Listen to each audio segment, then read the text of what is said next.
to extend the operational hours of Grasag Secretariat. Currently, it's operating, but we also have some few challenges, especially with the personnel at the place, how to numerate them, and how to balance it with their working schedule. But the place is still operating on that initiative. Mr. Speaker, I announced to this House our plan to make a donation to support some of initiatives that management also undertake and the benefit for us. And one of them is our laptop donation. I announced to this House we are working on a plan to donate at least 70 laptops. So far, we were able to work to donate 60 laptops, 30 to Sonso, which is initiative our Vice Chancellor started.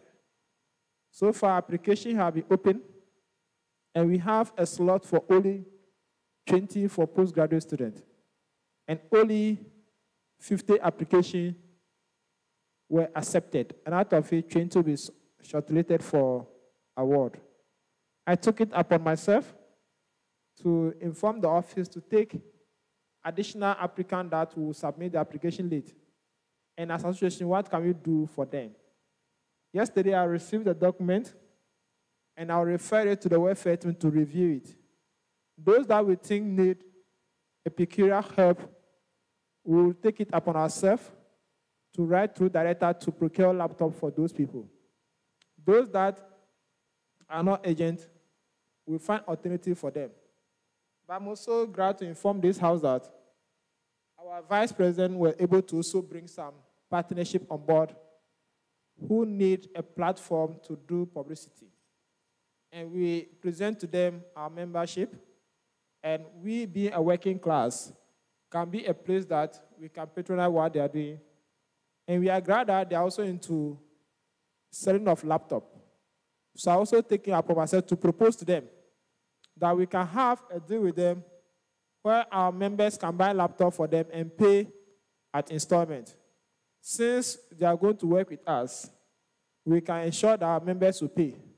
And I believe this will be another way to help our members who need laptops, especially for your research work and other stuff. Mr. Speaker, I also taking upon myself when one of our members who is fiscally challenged approached me with a need of laptop. Together, I was also capacity on my own, bought one laptop to donate to him, to support him for that matter.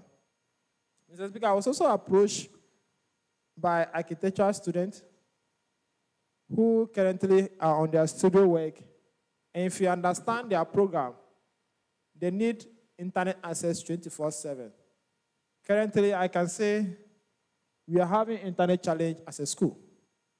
And looking at the system that we have to go through to find alternative, I've taken it upon myself to buy a Starlink standard for them at a cost of about 6,000 to donate to the department to support students for that purpose. So they work on the subscription to support them champion their student work, because a lot of them cannot sit in class.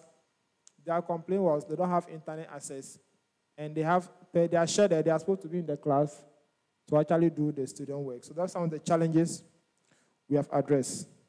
Mr. Speaker, in terms of welfare, I can report to this House that our people need a lot of support, because you have to combine family, education, responsibility, social activity, everything upon yourself. And looking at the amount they pay as a school fees, a lot of them need help. Most of those who apply for Get Fund and approach me, I was able to list with the national executive, and some key people also know at the Get Fund, and some of them have received some partial scholarship. Some received 10,000. Some received, I think those who get back to me were mostly 10,000. And I think we need more. And I also follow up on yourself that you should use your influence to actually champion the welfare need of our people, especially on school fees, so that at least we can support them. Mr. Speaker, currently, the registration for coursework and biometric have ended, and we have our people who were not able to register due to they were not able to complete their fees. We have taken it upon ourselves as executive to engage various stakeholders. We have finally written to Vice Chancellor through Director of Student Affairs to extend the deadline of payment for our people. Most of them also work at the public sector, and since the month have not ended, have not received their payment yet. And we believe that if the registration can be extended to middle of July, most of them will make their payment as they promise. And I believe that management will come out with a response very soon, since registration ended on Friday. So I want to take this opportunity to assure our people who are currently don't know their fate, thinking whether there will be compulsory defer on their program, that they should be very assured that we work hand in hand to make sure that they are all on their program and finish at the due time. Mr. Speaker, last time our special graduation, which is mainly targeted for postgraduate students, was postponed due to the dissolution of our council. And a new government have to put up a new council to champion that. I think together with other various stakeholders and listen with you, we're able to approach various institutions that need to help to set up the council as soon as possible to get a date for graduation. So far, so good. The council have been set, and the graduation date have been fixed to 26th to 28th of this month, which will be next week. And I'm happy to let you know that our people are very happy.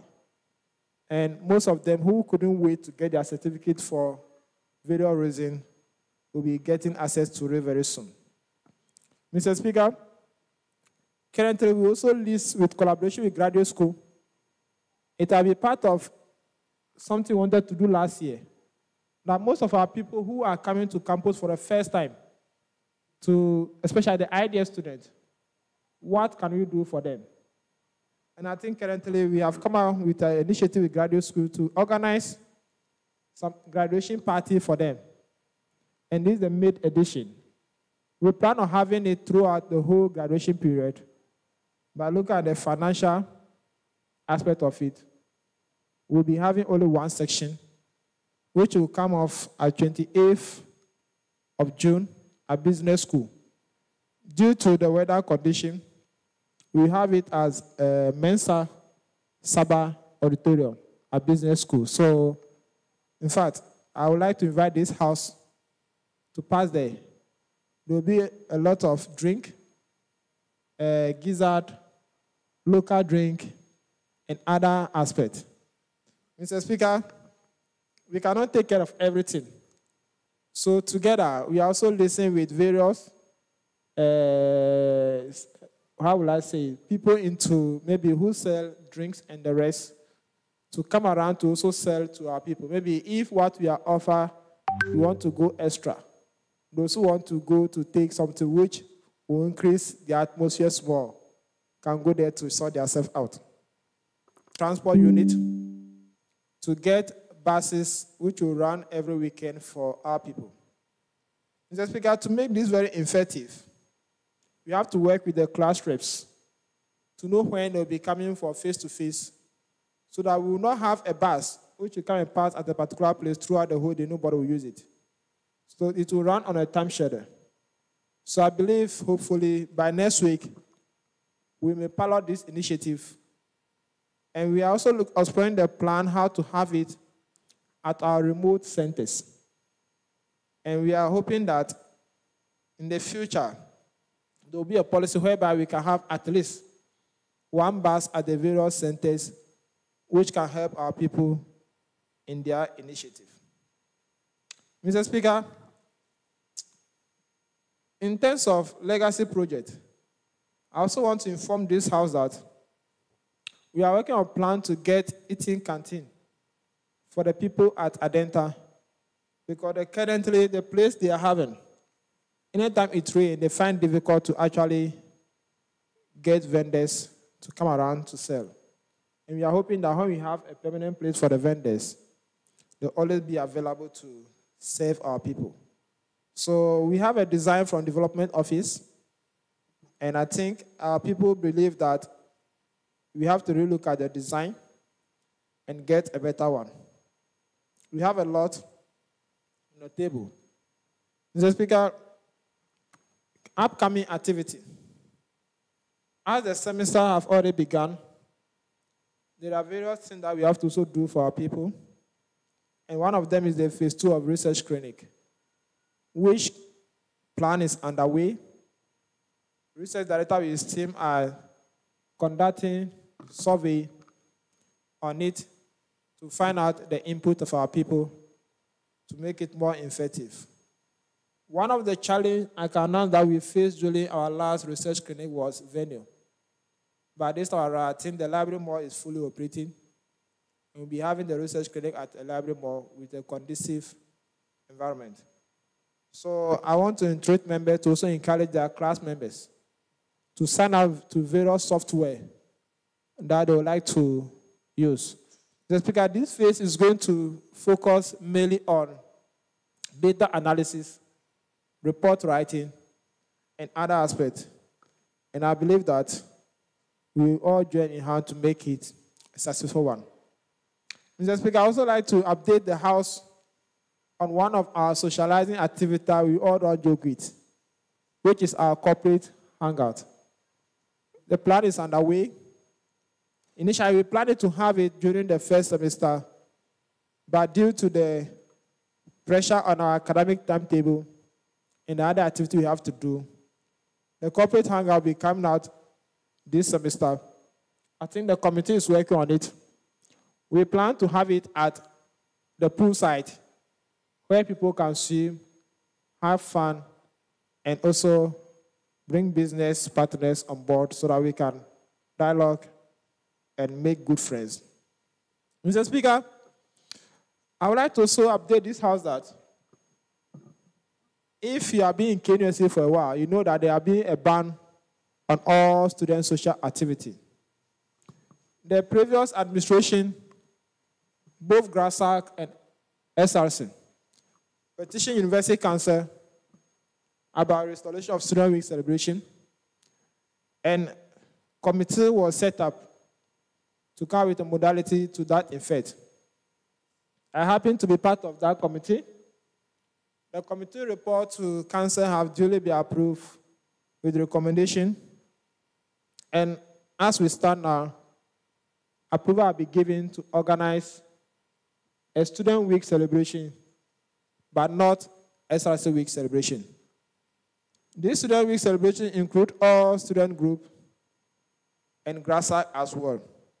So we have the various committees which have set up to look into the implementation. So if you heard of Student Week celebration, it's for all students. And Grasag is also contributing in every way, both financial and everything. So we want to encourage our members that they should turn out for activities and enjoy. If they don't show up, meaning that our commitment we have made, we have no benefit out of it. So we'll be having Student Week celebration this very semester. I think it will come up from 14th July, 12th July, I think the second week in July. The second, if I can confirm, I think from 12th to the Sunday, if I can confirm the day, but flyers will be out very soon.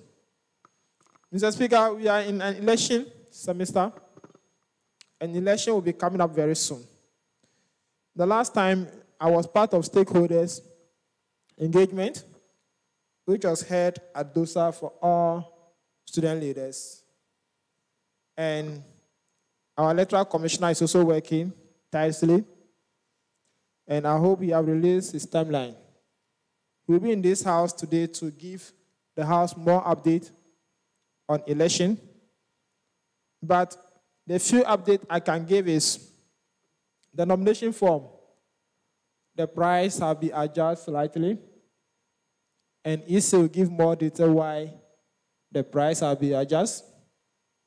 Mr. Speaker, having been in this house before and know very well how election of electing members to this house is, Mr. Speaker, I believe that we have to give this house a better recognition, both among ourselves and the entire university system.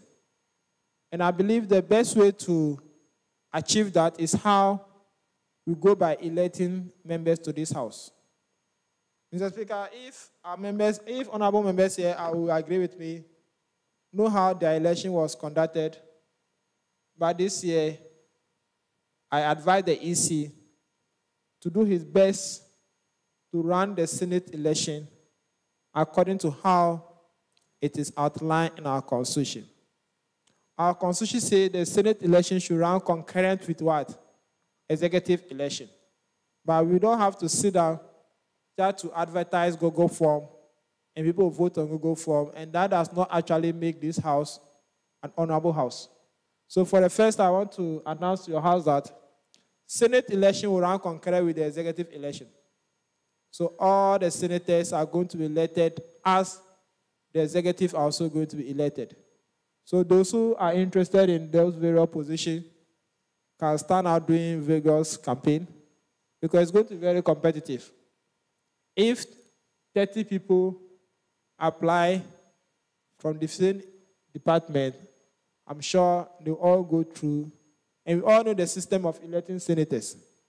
And this same system will be applied. So that's another way we wanted to do to make sure that this house has a good reputation. Mr. Speaker, I also take it upon myself to also work on how we can rebrand this house to make it a better place and more attractive. And as you can see, the name tag in front of this house is one of the things that we are doing. And we want honorable members to also talk to their people, especially those who they want them to take over from them, so that they will partake in the election and the university community will actually recognize this house, and that will help to put the next level agenda we are be on. Mr. Speaker, we are also planning to organize dinner and awards night, which will also be part of our handover together with this honorable house. And we are hoping that the committee will appear here to update this house duly and let you know the modality that we wanted to go with. Mr. Speaker, we are also looking at having other partnership. We cannot depend on our dues alone, but we need financial support for other activities. So the team will also be here to update you on those things. Mr. Speaker, before I end my address, I would like to thank this honorable house, my executive, friends, family, loved one, for their support so far, for the great success that we have all achieved. Today, Grasag can be called as one of a group on campus, and if I'm not boasting, I may say that this year we are the best student group on campus. In terms of visibility, we are there. In terms of activeness, we are there. In terms of contribution, we are there. Mr. Speaker, there is one important thing I wanted to also address our members about. Mr. Speaker, there is something that has been hindering progress of our people in graduation, which is extension fee. Mr. Speaker, I read through the document, and you have to pay 1/3 of your school fees if you are in a grace period or you are on extension. Mr. Speaker, this year graduation have not been, which people have to pay as much as 21,000 as an extension fee. Mr. Speaker, I took it upon myself to engage all stakeholders to find out what would be the best way to address this challenge. And plan is underway. And I can say that we have a support of the key stakeholders, which we are coming out with a flat rate of 600 cedis per semester. 600 cedis per semester. So if you are spending 2 semesters, you are paying 1,002. If you are spending 3 semesters, you are paying. And Mr. Speaker, I believe that this will be one of the biggest achievements and legacy that we are fighting for. I remember myself, I happened to pay extension, and I know how difficult it is. A lot of people have to go for loan to pay for this extension to graduate, and it is very, very difficult. I was able to assist for those who were able to get a waiver or get to decrease. But I would like this house to also come on board to support us, to talk to the various stakeholders so that we're able to achieve this for our members. Because a lot of people couldn't even graduate this year because of extension fee. Because if you don't pay it, you cannot upload your thesis to the TDS system. So this is something that very soon, I believe in the next academic board meeting, we will hear about it. And if academic board fully approves, our people in the current year will benefit from that initiative. Mr. Speaker, this is a house I've been before, and this is a house that I've been always a check-on in. Mr. Speaker, I have sat down and listened to a lot of calls about the next future of this group. And I've decided to take a decision. And Mr. Speaker, I believe this will be the house that I have to first announce my decision I've taken. I received a lot of calls about what next for Grasag after all what you have done. Mr. Speaker, I believe we have laid the foundation. We have put Grasag at a path that Grasag have not been before. But the question is, what next?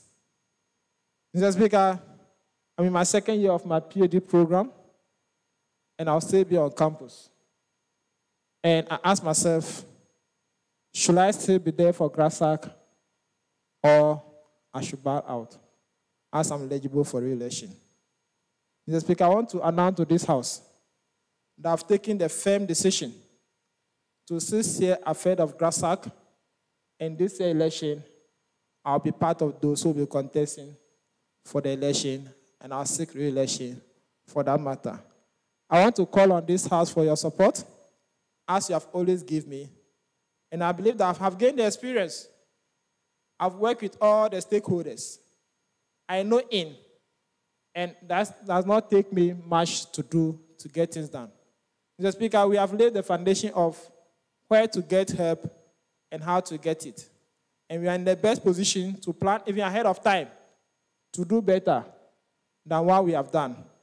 And I believe the general people will know how much we have served Grasag, and continuing the serving will be the best history for our student group. Mr. Speaker, I believe this is another way to strengthen student advocacy, because one of the threats I've received most as a student leader is, oh, you are so difficult. You don't have to increase school fees. You don't have to do this. Mr. Speaker, in fact, some department hate me because I refuse for them to increase school fees. I said no. There's no need for increasing school fees, but let's cut down costs. And that is what I'll be advocating for. And I believe that if I'm given the chance, this time around, we are not going pace, but we are going with what? Speed. Because we have already done it, and doing it again, it is more easier. And I believe experience is the best teacher, and experience heart is the best to serve. We can see from our national government, currently the good governance we are enjoying based on our experience. And I believe that experience will be part of the success we achieve again. So once again, thank you. And thank you very much for the support. Long live Grasag. Long live KNUST. Long live our mother Ghana. Thank you. Thank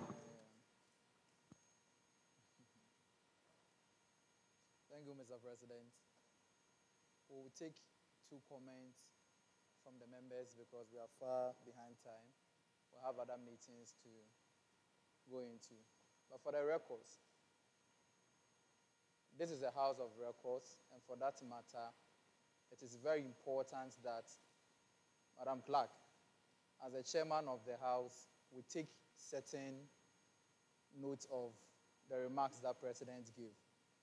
It is very important that on the flip side of it, as the Speaker of the House, this is the first time that we are hearing this, that the President wants to run again. That is on records. And another one is that on the issue of the President advising the EC, it is very important that we question that procedure as to an independent body taking advice from the President. So we'll have the EC to answer questions right after the meeting.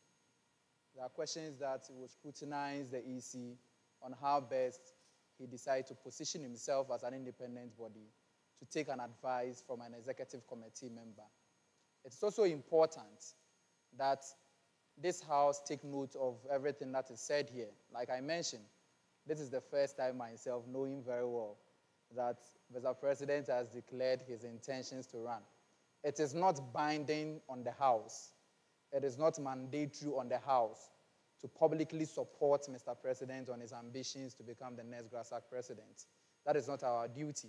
We'll continue to hold the association accountable to its words and the decision going forward. Before we would leave Mr. President and the other executive committee members, we would take few comments from the members on the State of Grasag address.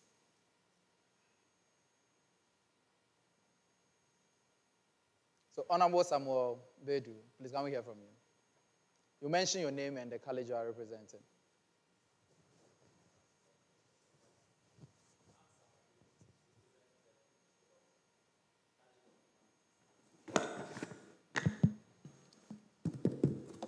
Thank you. I'm Samuel Bedu, representing the good people of the humanities and social sciences. Let me first of all commend Mr. President and my very good friend for honoring the obligation imposed on him by the Constitution of Grasag University to deliver the State of Grasag address. In fact, let me be quick to state that it is unfortunate his address came late after the canonization of the Holy Bible. Other than that, it would have been the fourth epistle of the Bible. Indeed, it's a good news. Yes, for a very long time, I've never heard student leaders championing good cause of students, as he has made us heard in his address. That is very commendable. However, there are a few things he mentioned. Example, like setting up canteen for the Adenta campus. That is a very good initiative. However, my concern has to do with the current similar facility we had at the Grasag Secretariat, the cafe shop or whatever we call it. I didn't hear Mr. President mention it in his address. Since his coming to office, that facility has been in existence. We don't know what is happening to it. And there's another one to be open at Adenta. That is a bit problematic. And my next concern has to do with he commenting so much on what the EC is doing. I was wondering if he was the EC. You are not the EC, Mr. Speaker.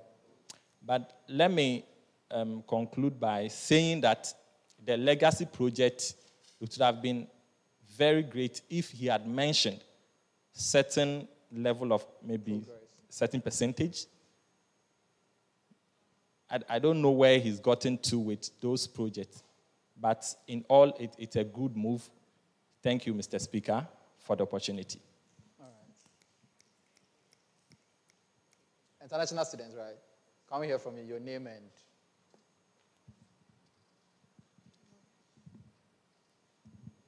Okay, thank you, Mr. Speaker. My name is AMONOO, and I'm from the College of Agriculture and Natural Sciences.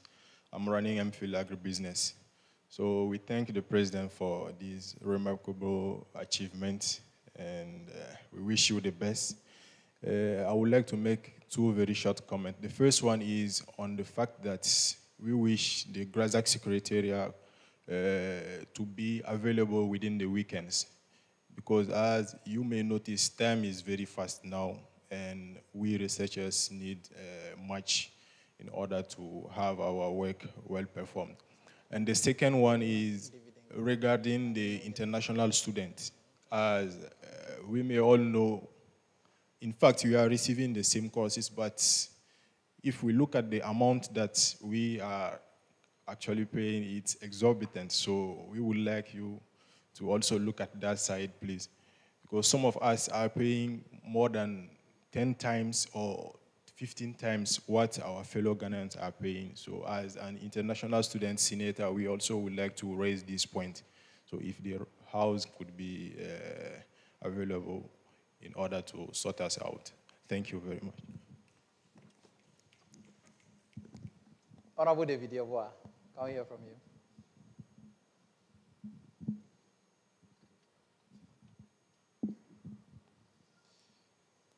Mr. Speaker, my name is David Yeboah, College of Science Senator. First and foremost, I must commend you for such a yeoman job with your executives that you've done. The research clinic that you did, I had quite a number of people texting me to find out would there be another one to be organized or not, and I told them I'll get back to them. So if there will be a second phase, let's get to know about it as soon as possible so I communicate to them.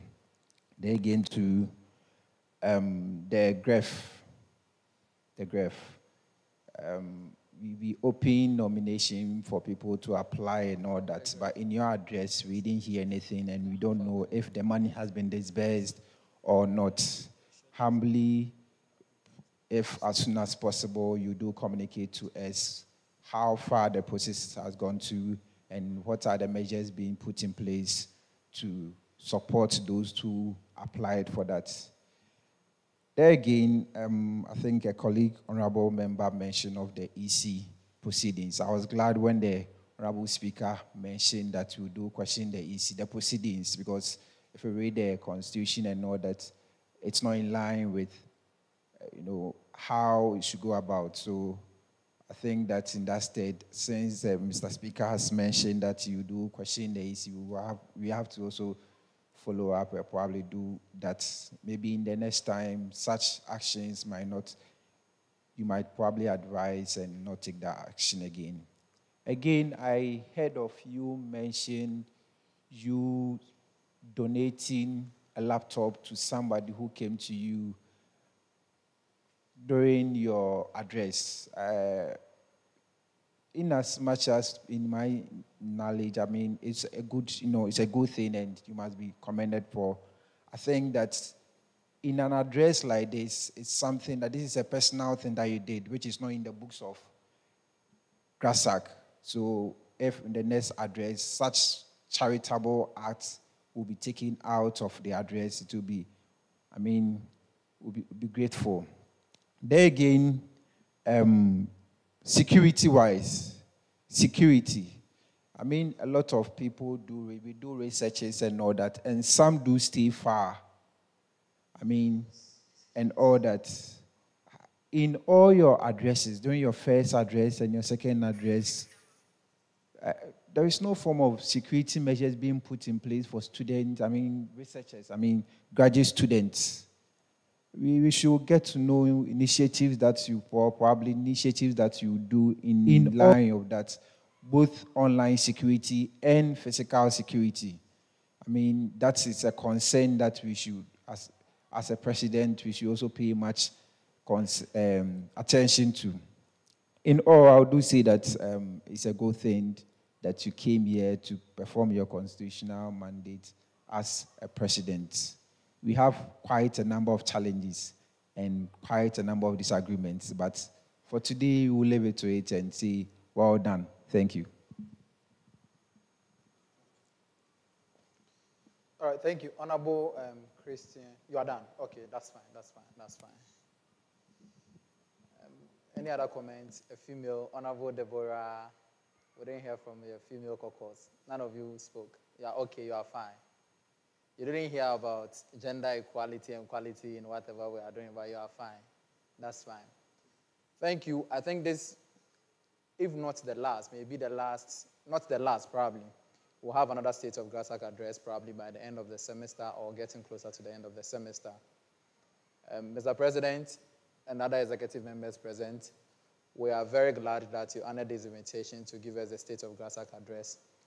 Per the proceedings and the order of the House, we know President is not supposed to answer to questions that have been asked. But then we'll be glad if Mr. President will provide answers to some of the thematic areas and the questions that the members have asked, so that it will also help in the course of his business, so that we'll be able to account him and grade him on a purposive way on how best his administration has been.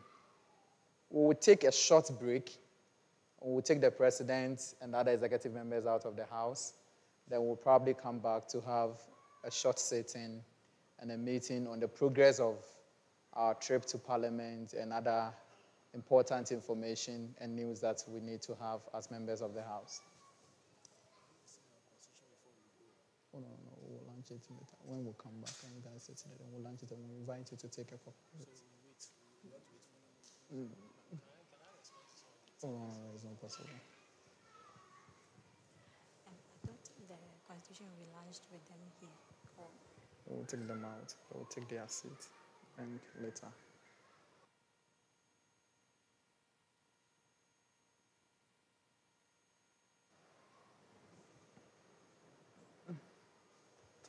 Janet.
Let's talk.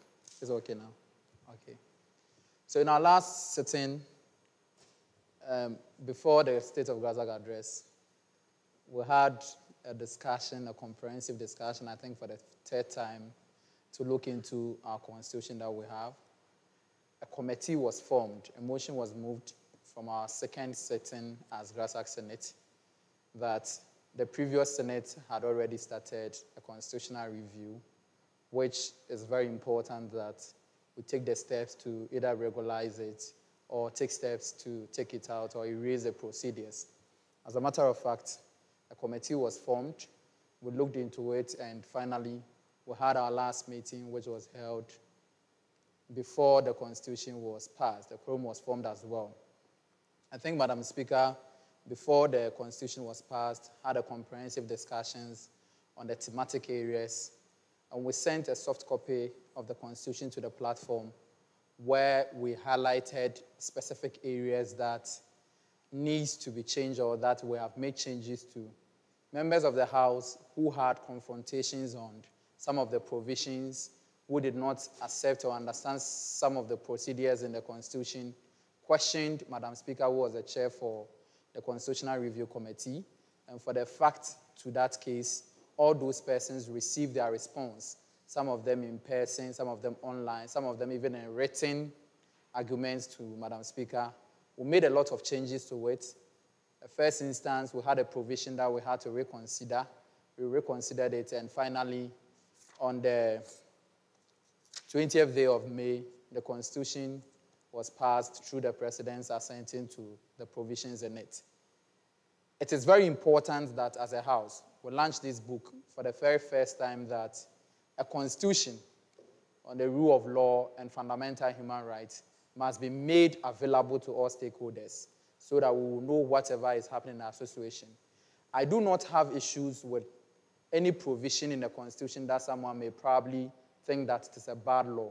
That is why, in a systematic way, once you realize that a certain provision in the Constitution is a bad law, what you do is that, per the provisions of our own Constitution, the appropriate office that you need to, or the appropriate office that has jurisdictions to the interpretation of the Constitution, once it is being passed, is the Judicial Committee. It means we do not have the jurisdiction, we do not have the power, exclusive power, to interpret the provisions of the Constitution. On the other side of it, the flip side of it, the amendment is also clear that once you realize that a certain provisions in the Constitution needs to be amended, you take steps as well as to petition the House for the House to debate on it. Once the House thinks that that provision should be scrapped out, we scrap it out or we take it out of the Constitution. But once a Constitution has been passed and the President has assent to it, what it means is that these are the steps that one can take. Or, on the other side of it, the review of the Constitution is such that after every 5 years, the Constitution is subject to review. That is an automatic expiration of that 5 years. Gives the members of the House a mandate to also review the Constitution. With the power vested in me as the Speaker of this House, and with the support of every one of you as the Senate members, we've made the Constitution available on platform. But it was very important that we make copies of such Constitution available to members of the House and also to the Grasag as a community, so that going forward, we will not have multiple Constitutions. I remember last year I was part of the vetting committee for the executive members that we elected this year. And I didn't know the Constitution that we were using. You have a Constitution that is in Word. Someone has made changes to it. You have a Constitution that is in this. Someone has done this to that. So the very way we can do it to protect it is that even in law school, anyone who goes to law school knows that you don't read constitutions on your phone. What it means is that changes can be made. But once it is being printed and it is put down, it means reference can always be made to the printed copies of the Constitution. So this is our new Constitution. The Marshal will help us. Members of the House will take it. But before that, if we have Mr. President here, we can finally hand over a copy of the Constitution to Mr. President to be able to also guide him as a stakeholder in administration. Once EC is also around, we would like to present one to AC so that EC will take notice of the changes that we have made. We have already informed the House. We've written a cover letter to the various stakeholders in administration that the constitution has been passed and the president has assent to it. And as a matter of fact, it takes effect once the president assent to it. So each member of the House must take notice of it. So we have already informed EC about it, the executive committee about it, and other stakeholders of the administration. So members of the House, Marshall will take it, we'll share with the House, then we'll proceed with our second agenda for the day. But Mr. President, you can come up, easy, you can come up so that you take copies of your constitution. So you can share this to the members.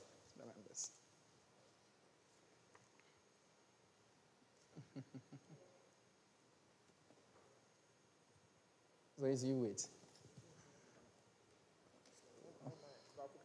Oh, no, President, there's a bag over there. So you take it. It's fine. So easy. So easy, this is our constitution. Make sure that you don't abuse it. All right. So members, do we all have the constitution?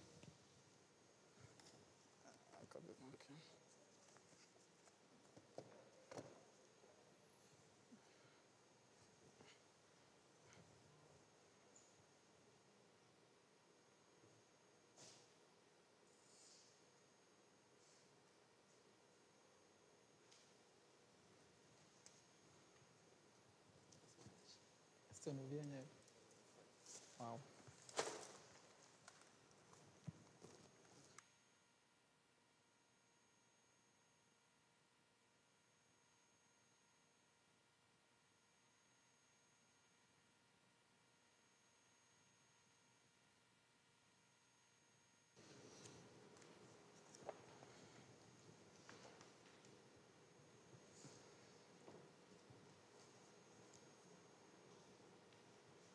So members, this is the full constitution of Grasag Knust, and it will be in records that we are the first administration of Senate to have a printed copies of the constitution and also to make available this constitution.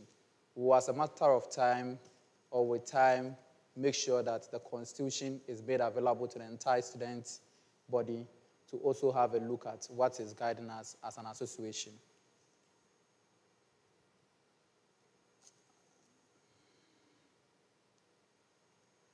So we'll move on to, if there are any comments can come before we move on to the next agenda. Any comments?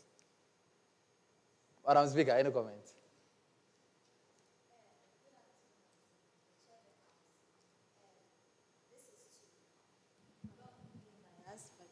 I think my committee members need some acknowledgement.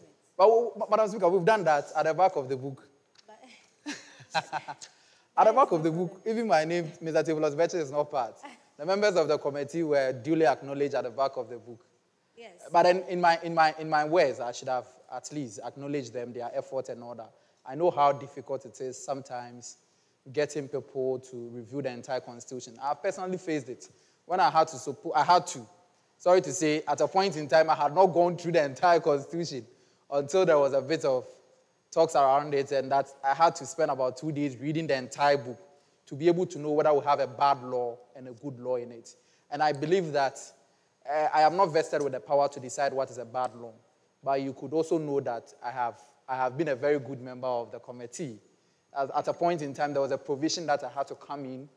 I'm not a lawyer though, but with my legal perspective of the LLB that I have done, I realized that there was a provision in it that we had to take it off, and I think that was very important.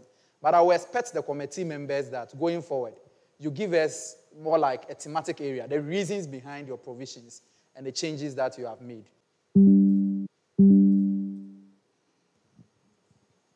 Mr. Speaker, thank you so much for the opportunity.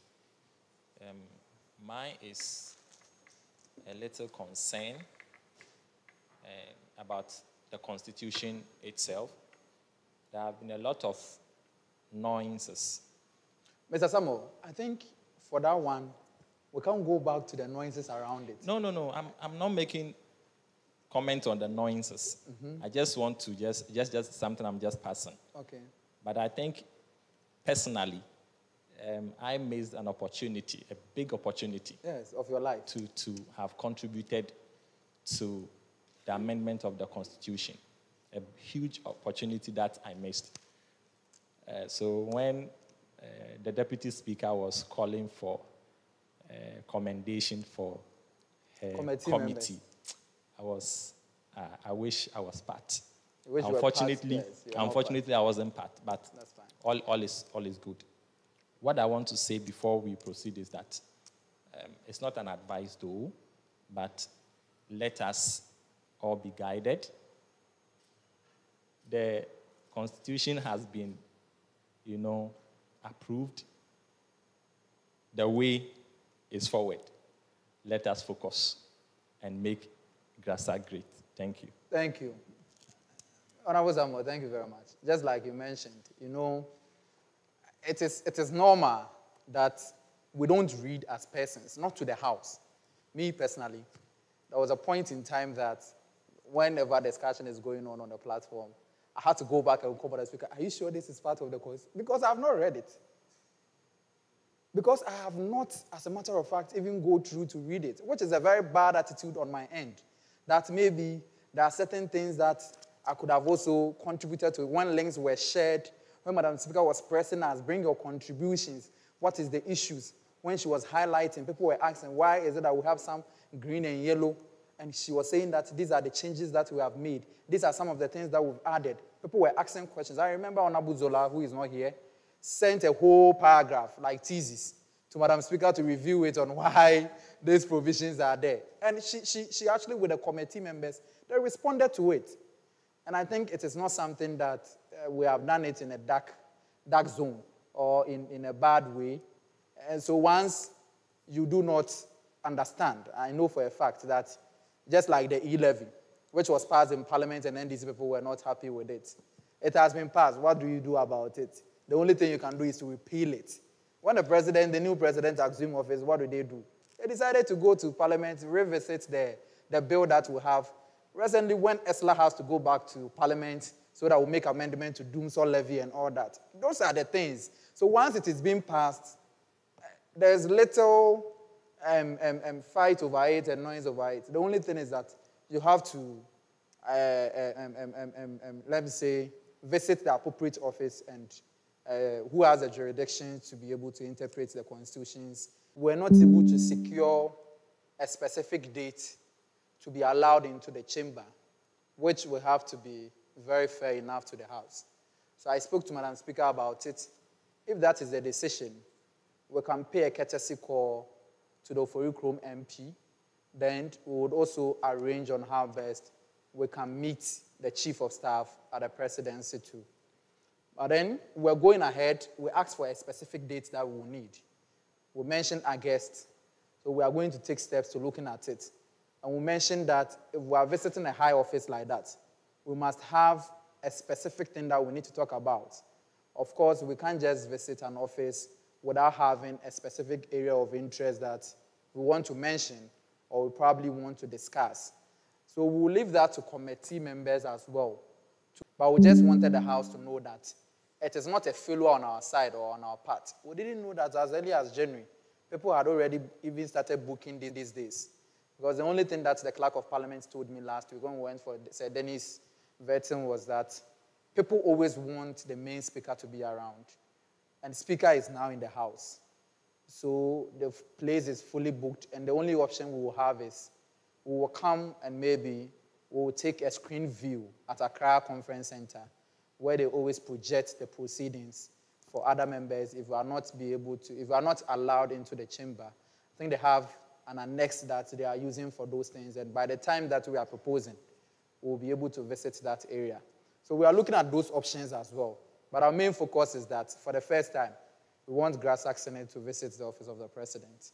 And our main target is probably to meet the chief of staff or the vice president, if available, to have a discussion. So now the committee members will have to give them at least a week or some few days to come up with what we need to discuss and the exact thing that we need to mention so that we can basically close chapters on the visitation. Apart from that, I don't know if there is any other question on the visitation and also the trip as well.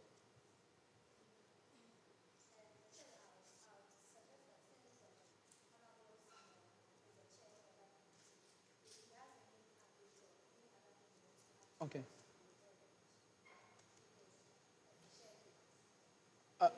Honorable Sabo, so apart from what we have discussed, I think we discussed this before even the sitting.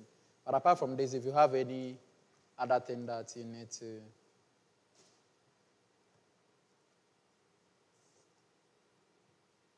Thank you, Mr. Speaker. Honestly,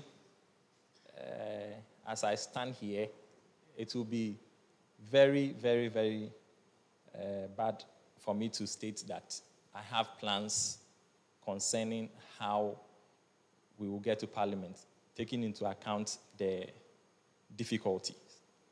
But I know my committee members are here. They are also taking note of all the comments that has come so far. But then I also like to use this moment to commend Madam Deputy Speaker. She's been fantastic. She's very good working with. And if I also have the opportunity, just like the president is also extending his term, I would have loved to also become a senator again and work with her. You would love to become a senator while she's a speaker? Yeah, yes. So you want to take me off? No. You won't say that while the president is a senator, Mr. Speaker. Hey, you have not said that too. So, then I'll buy forms next year to do PhD. Surely. Thank you. I'm going to work with the speaker. Sure. And the speaker is just one. The deputy speaker. Yes, sorry. That's good. But you have given her the opportunity. The platform. Yes, that is what I'm referring to. That's fine. So we'll work on that and then get back to the House. Thank you. Yes, please. This is a flip, but I think we need to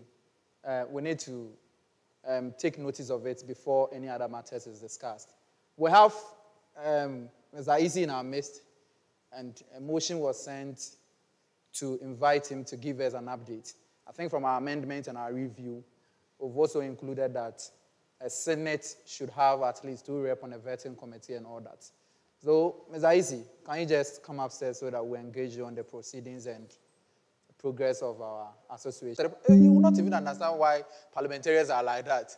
They want him to give the answer of head, whether they said, and the man is fantastic. They want him to give the answer of head, whether they said, and the man is fantastic. Really, I really loved him that day because I didn't expect him to give such fantastic answers to some of the questions that were being asked. So, Mr. Speaker, Mr. Easy, Mr. Easy, we are giving you the opportunity. You will give us the progress of your association, what you are doing towards the upcoming elections. Then if members have any questions, they will ask you and you'll answer those questions for us. Thank you.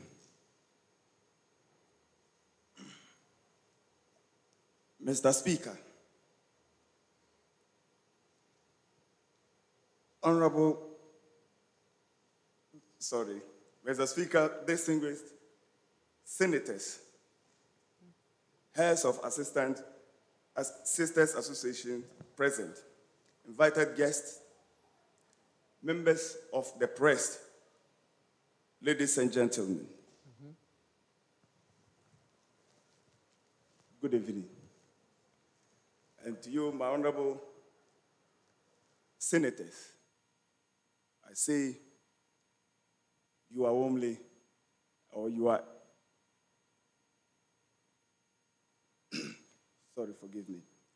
And to you, my honorable members of Senate, our primary constitutional partners in this electoral journey, I extend our warmest greetings to you. But before I proceed, Mr. Speaker, I would like to take the opportunity to make some few comments. These comments that I want to make is in connection with the comment made earlier by the President. Honorable members, the independence of the Electoral Commission is enshrined in this Constitution under Article 16, and that that independence of the Electoral Commission is not anything anybody can challenge. It is not something negotiable. And I want to assure all of you that sometimes our choice of words do create certain mixed feelings in our minds. But I can assure you that the independence of the Electoral Commission is not questionable at all. And so you have nothing to fear. Be assured that the integrity of the Electoral Commission is well protected. Thank you. Mr. Speaker, permit me to begin by expressing the Electoral Commission profound gratitude for the invitation to brief this August House on our preparations for the 2025 general elections.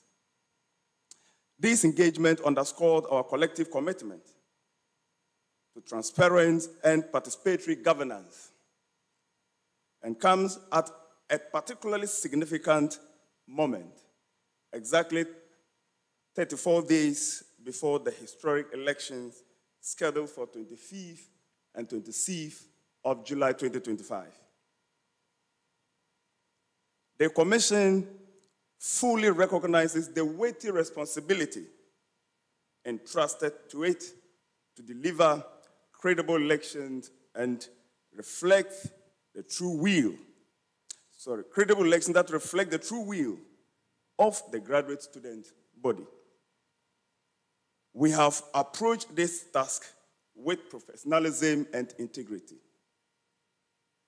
Guided by our constitutional mandate under Article 17 of the Grasag Knust Constitution and informed by electoral best practices accumulated over the years.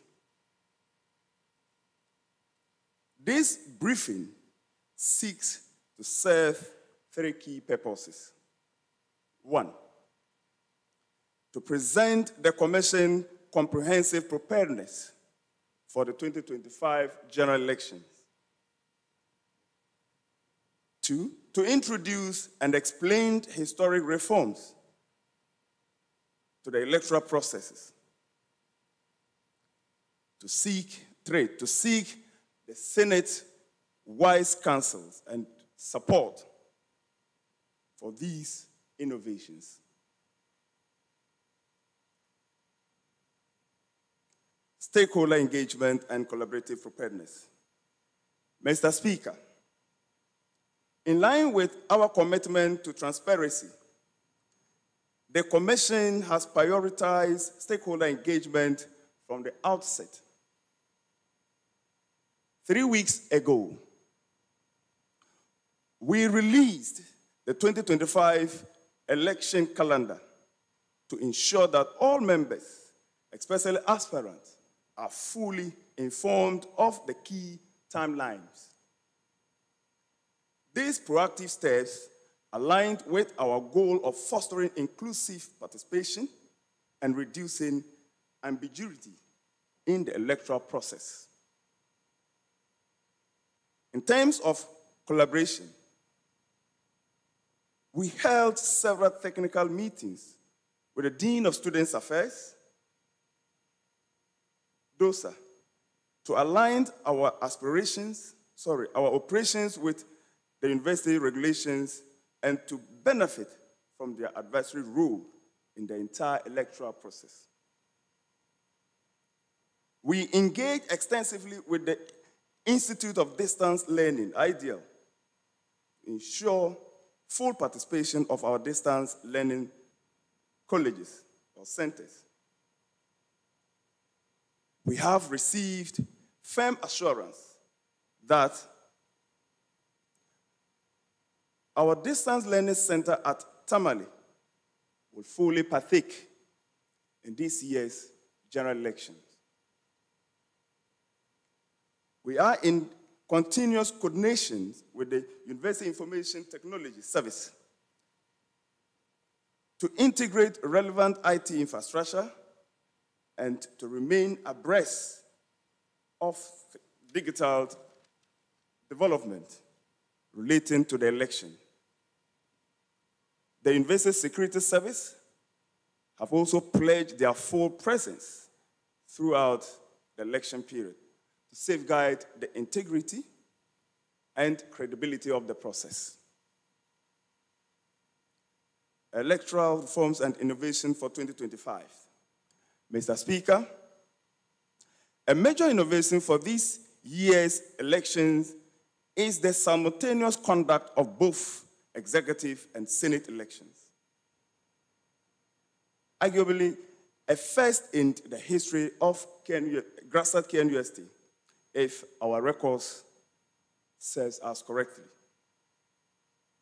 The rationale is grounded in research and observations that highlight recurring challenges when these elections are held. The Commission seeks to do is to synchronize the executive and Senate elections with the aim of creating a unified campaign period that increases visibility and awareness for all positions. To reduce voter fatigue through a single, streamlined voting exercise. To leverage the wider interest in the executive race to draw attention to Senate contest. By this, we projected that this will yield the following impacts. Mr. Speaker, based on documented experiences from comparable bodies such as the KNUST, SSF, Parliament, and other student bodies, the Commission strongly believes that this new arrangement will significantly boost participation in Senate elections, increase competitiveness, encouraging more candidates to step forward, improved voter turnout and representation across faculties and disciplines. It will also elevate the quality of legislative candidates through a more rigorous and transparent vetting processes that include assessment based on 1, cumulative weighted average. 2, constituency engagement planned. 3, legislative competency evaluation. This change aimed to reverse the trend of rubber stamp legislatures, often characterized by uncontested seats, weak public engagement, and the perception of the Senate as merely an appendage of the executives. The road ahead. Mr. Speaker, although the Commission released the full election calendar 3 weeks ago, allow me to re-highlight some critical milestones leading to the July 25th general elections. The opening of nomination forms will take place next week. Public vetting hearing will also follow on the 11th and 12th of July. Voting windows start from 8 a.m. to 4 p.m. on election day, which is the 25th and 26th of July, and publication of satisfied results within this same their franchise and strengthened the legitimacy of Grasag Knust democratic systems. Conclusion. Mr. Speaker, in conclusion, I wish to reaffirm the Commission's unwavering commitment to delivering an election that Grasag Knust can be proud of. We have spared no effort in ensuring that the process is technically sound, administratively efficient, and fundamentally fair. The Commission welcomes continued engagement with this Honorable House and all stakeholders as we count down to the 2025 July general election. Thank you for your kind attention. Long live Grasag Knust. Long live democratic students' governance. Thank you.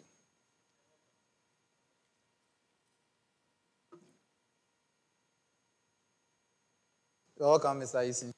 Thank you. I think we need to make this point clear. You made the same, President during his State of Grasag address made the same comment, and I think you've also repeated the same comment on the fact that it looks like with the senators that were elected through Google Drive or Google Forms have been a rubber stamp administration or senators to the executive committee. I wish you could take that comment out. Probably you are taking steps to better the process within which senators are elected, and I don't think it is right to use these words in front of our able senators. If in fact we have been stamped, what it means is that we would have maybe stayed in the House and wait till the elections are over. So our choice of words going forward should be put in order so that you don't offend us as a House. You are in our House, and at any point in time we can sack you as well. Thank you. Yes, and before that,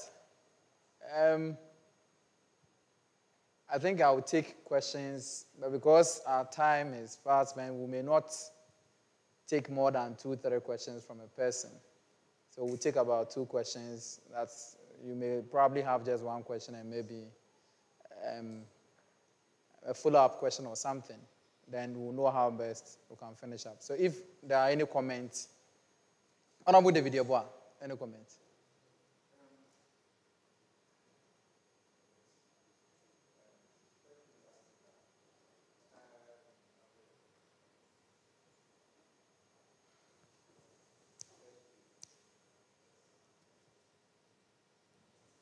When you were making your statement, you were giving your address, you said something, and you said you've laid down the regulations and all that, and speaking from Article 18 of the Constitution, Please help us. 18 of which of the Constitution? The Grasag Constitution. Which of the Grasag Constitution? This is the Grasag Constitution we are using. So which of the 18 are you referring to? Article 18. Powers to make additional rules. The functions of the Electoral Commission. The functions of the Electoral Commission is Yes. Article 17. Article 17. Come again. 18. Sorry. So you are looking at Article 18? Yes. You are looking at Article 18? Yes. Okay, sure. So it says... Please, 18 what? 2. Okay. The regulation made under Clause 1 of this article shall be laid before Senate at least 1 month before elections for para... I think you are using the wrong constitution. Let me just... So open the book. We have given you a book and you want to read from phone. Honorable David.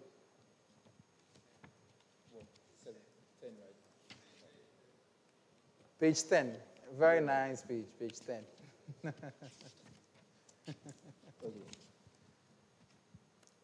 The regulation made under Clause 1 of this article shall be laid before the Senate at least 2 months before elections for prior approval and shall be published at least within 1 month.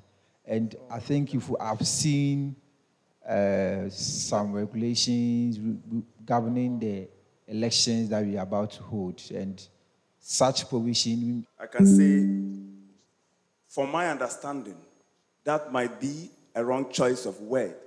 However, there is another word that goes with it, that innovation. In fact, my understanding is that both Senate, executives and Senate should be elected, or they should occupy their position based on election. Mr. Isi, you are not answering the question he asked. The Article 18 is powers to make additional rules. Yes. And as a matter of fact, your office has decided to add Senate to the general elections. which is basically an additional rule to whatever we used to have previously. And per the wordings of the Constitution, it's saying that that rule should be laid before the House. The House that you may probably think that because we were voted through Google Drive, we were not okay and all that. It should be laid before the House. Then, once the House approves it, you publish it within a month before the elections or before the election starts. Or, Honorable Zula. Okay, sure.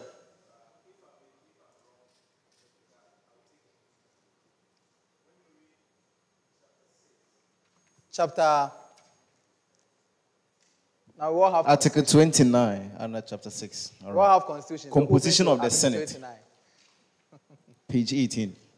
Okay. Now, the issue of general elections and then Senate election being conducted in a general election is not an additional rule. It is constitutionally stated in this particular review. It is constitutionally mandated. Yes. Okay. And then again, Mr. Speaker, the other correction is the Honorable David was asking additional rules. The Electoral Commission has published those rules. I think it was from the Electoral Commissioner's communication that is making him getting it wrong. Because what he has published is actually under Article 22 of this Constitution. Hey, it's not easy. Article 22 of this Constitution. And not additional rules. So, Okay, so those Honorable Zola, if I get you right, you are saying that per the wordings of the Constitution, yes, what you are trying to say, and what the Constitution means, per your understanding, is that additional rules must have been emanate from different book other than this book that we have. of course. Okay, that's fine. So the rules published currently by the Electoral Commission is under Article 22. Which is not outside this book. Which is not outside this Grasag Constitution. Constitution. The Grasag Constitution. Oh, okay. Yes. So I think it is his choice of word that made Honorable David to ask those questions. Okay, that's fine. Thank you.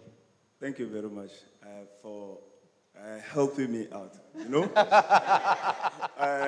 it is fair to understand my position that who am I to challenge the law? You are here making the laws, and with your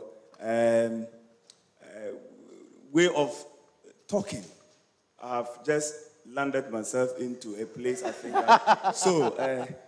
That is understandable. But thank you very much. My choice of words actually has solicited for this question, but it is indeed enshrined in the constitutions. And we are not doing it. Is just that it used not to be enforced. So we are trying to enforce it by making sure that the Senate and that of the executive run concurrently. That will at least wake the appetite of the members of Grasag. Once it is done that way, candidates who are campaigning for executive position obviously may take the opportunity to encourage their friends to show up. That will also add up something to the Senate. And let me again use this opportunity to say that based on this constitutional mandate that we want to enforce, we have placed an amount of, in fact, not just our own, but we do this with our key stakeholders. And we know every now and then, relevant bodies and colleagues, we realize that indeed there is more to this. And that if we want to run this election in the manner we've been doing the executive elections, how then are we going to go about it? And so based on that, we came with so many suggestions. 100 cities and those. So I said, okay, we've been here and we know the trend when it comes to Senate election to encourage or to get more of our members to show up. Let's peg the price at 50 Ghana cedis so that at the end of the day, the constitutional mandate we are trying to enforce shouldn't be become something useless, and that the price for the Senate form will be sold at 50 Ghana cedis. And let me take this opportunity to also add that in one of our engagements, and I think this was where the president made that comment. Indeed, during that stakeholder meetings, I was invited together with the president. Like I said earlier, our choice of words sometimes can create confusions in the minds of our people. And so he was part of that discussion, he was part of that meeting.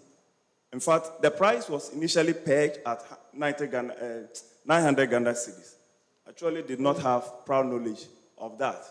And so I raised objection. Why suddenly that amount? Mr. Isi, come back again. 900 cedis for Senate forms. 900 Ghana cedis for executive. Yes, sorry. 900 Ghana cedis for the president. Okay. And then 600 Ghana cedis for the other executives. And so I asked questions as to why last year was way, way, way lower than this year priced.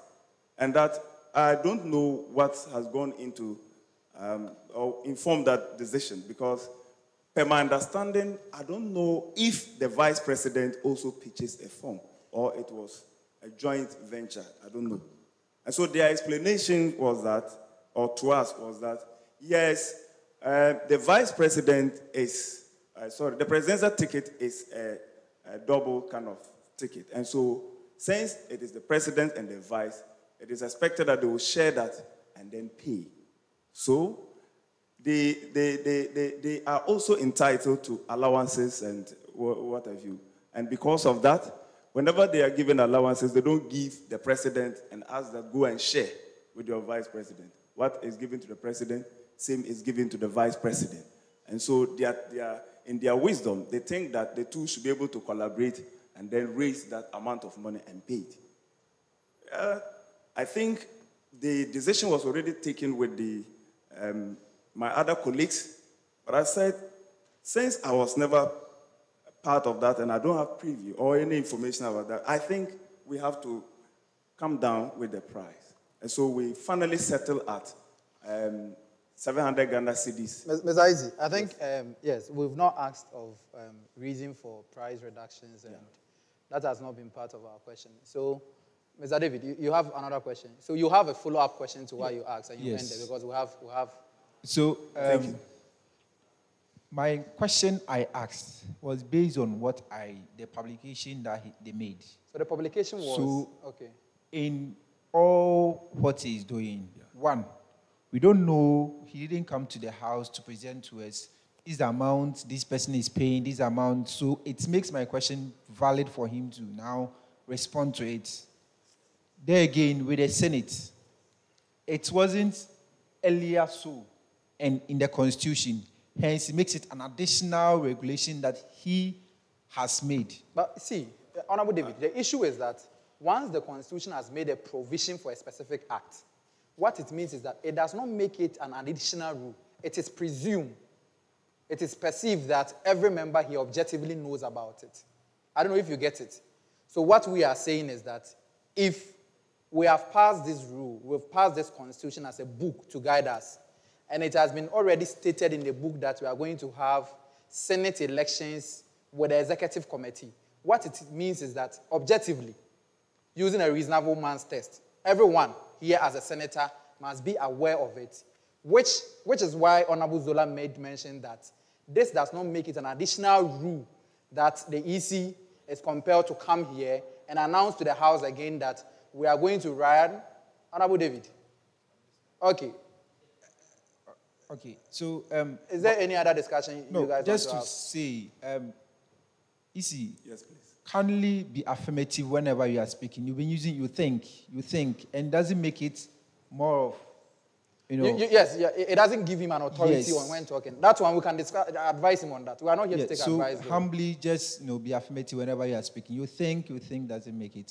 Thank you. Thank you very much. Thank you, Honorable David. Please, any other questions? You didn't catch the eye of the speaker. You want to talk? My eyes are closed. So, Honorable Zola, let me hear from you. Then we'll come back to Honorable Foster. Then we'll come back Yes, to Mr. Speaker, follow up. Thank you very much for the opportunity. Yes, the honorable member original question was additional rules, which we established that what is published is not additional rules. Yes. But the EC in explanation again, I thought you would have moved from there. But mention now that they are selling Senate forms, which earlier on is not done. Like the executive, which we know about. So now this is a new rule that they are bringing on board. That should have come to the House for That should have consideration. yes, for consideration. So this one is new to us. Okay, that's and fine. it has taken us by surprise. This time around, Senate is paying 50 Ghana cedis. Yes. But Easy, do you have any explanation to that effect? Yes. I don't know whether I'm allowed to and why are we paying 50 cedis this time around? I'm allowed to ask questions or something. But thank you for the question. I think if you look at our constitutions and the executives and whatever is in there, I stand to be corrected. You can help me out. I have not come across where any amount is stated in there that they are paying this or that.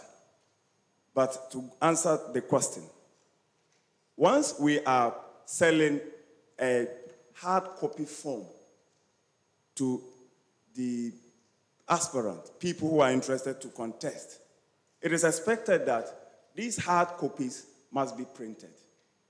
And once we are printing these hard copies, resources are needed to print these hard copies, just like the executive forms that are normally being sold out. They are normally printed hard copy, and resources are needed to do that. And so I think what informed the price... Mr. Isi, yes. We can't go back and forth on the price tag and all that. All right. The most important thing is that what the members are asking is that we lack consultation in the effects of the price tag, which is why I was expecting that you just go ahead, apologize to the House that you may probably did not consult the House in your addition or whatever, getting a price tag on the issue of the forms that we are going to sell. But you don't go ahead and say that the forms are being printed. Of course, when we log in to apply for forms to run elections, we also use bundle. Don't you use bundle to assess the voting rights of members who have voted? So it means there is a price tag attached to everyone or attached to everything. But then in your explanation, I was expecting that you may probably come to a conclusion that you are very sorry that you did not consult this house, because this is the main stakeholders' house, that we must have been consulted in the case that you want to sell a form as a senator. It must not take us by surprise that we are walking around and someone will say, hey, Nazisia, sorry to use the word, senators for more forms. You know, that will not be good for us as a house. So going forward, I think your consultation process should be a bit improved so that you can engage the house in your doings. I think we are okay with that. Thank you very much. On the Speaker, same question again. My mouth short. If we want to get get on that same question, I only needed to explain, but I was coming to unless we have 24-hour economy today. A follow-up to the question. That means you will not have a question to answer again. Okay, that's fine. It is very good that the Electoral Commission have taken a clue from what you were saying, because actually his explanation was going to give us more questions. Yes, because honestly, previously, Senate forms was not sold, and you can't say that because you are printing it now. We don't know you are printing it. Because first, we used to fill everything online. So once the Constitution says that you are conducting on the general election basis, that it doesn't also say that print the forms out. Because you could have still used the old system where people apply online.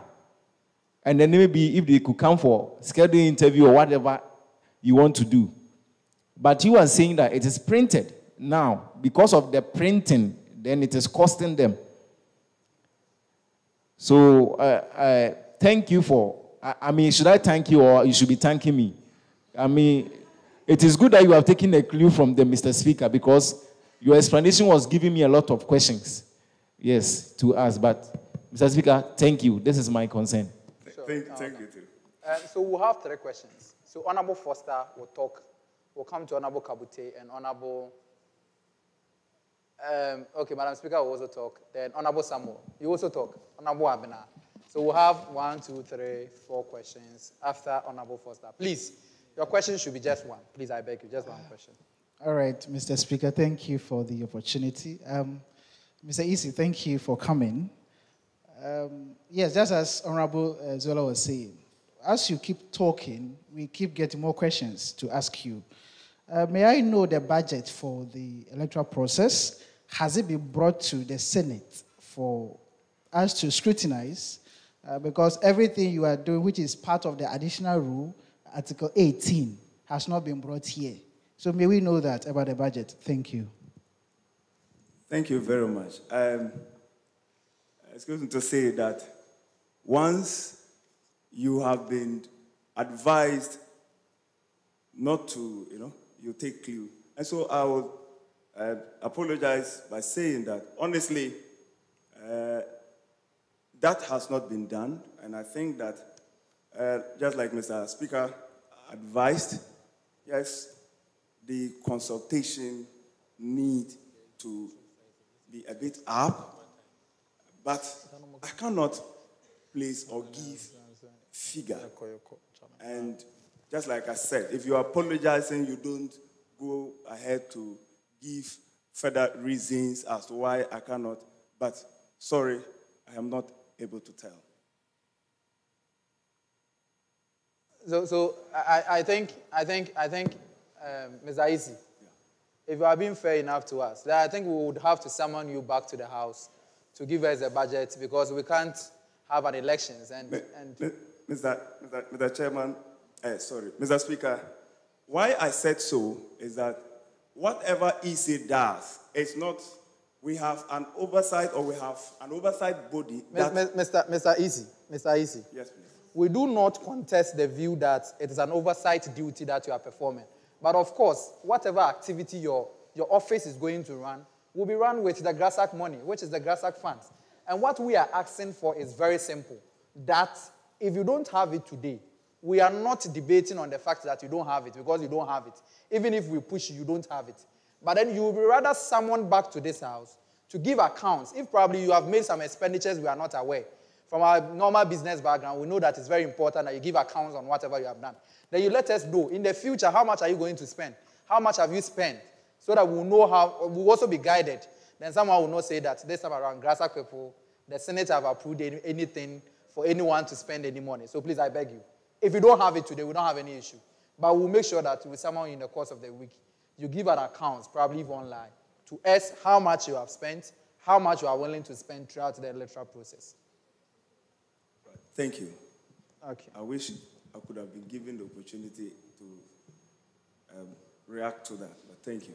You're welcome, Chairman. So we'll have, one thing is that we would have to close at exactly 5 o'clock, because the House was booked from 1 p.m. to 5 p.m. So we have few minutes. So our questions should be very, very short. We don't mind, so that we'll continue. No, Honorable, you're not the one speaking. Honorable Kabute. Yes, you can. All right. Thank you very much, Mr. Speaker, the House. Isi, thank you very much for coming and sharing what you have in plans with us. So as